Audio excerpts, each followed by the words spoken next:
ताज्या बातम्यांसाठी महान करेला सबस्क्राइब करा आणि बेल आयकॉनला क्लिक करा। ईश्वरपूर येथे मतदारांचा उत्स्फूर्तपणे प्रतिसाद। मतदानासाठी बूथवर रांगाच रांगा। ईश्वरपूर शहरात मतदानासाठी बूथवर रांगाच रांगा असल्याच्या दिसून आल्या। काही ठिकाणी धक्काबुक्की वगळता पोलीस प्रशासनाने चोख बंदोबस्त ठेवला होता। प्रभाग क्रमांक 13 मधील भाजपच्या उमेदवार सौ अनिता कपिल ओसवाल व संगीता भूषण शहा यांच्या समर्थकांमध्ये काही धक्काबुक्की झाली। पोलीस प्रशासनाने वेळीच हस्तक्षेप केल्यामुळे अनर्थ टळला। यावेळी वातावरण तंग झालं होतं। यावेळी माजी मंत्री आमदार जयंत पाटील यांनी स्वतः जातीने लक्ष घालून सर्व मतदान केंद्रावर स्वतः भेटी दिल्या। मतदारांना पक्षाच्या चिन्हावर मतदान करण्याचं आवाहन केलं।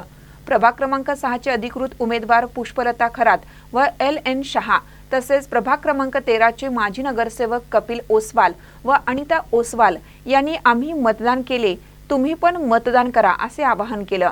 यावेळी ईश्वरपूर शहरात कडेकोट पोलीस बंदोबस्त ठेवण्यात आला होता। महानकर न्यूजसाठी हारून नालबंद, ईश्वरपूर।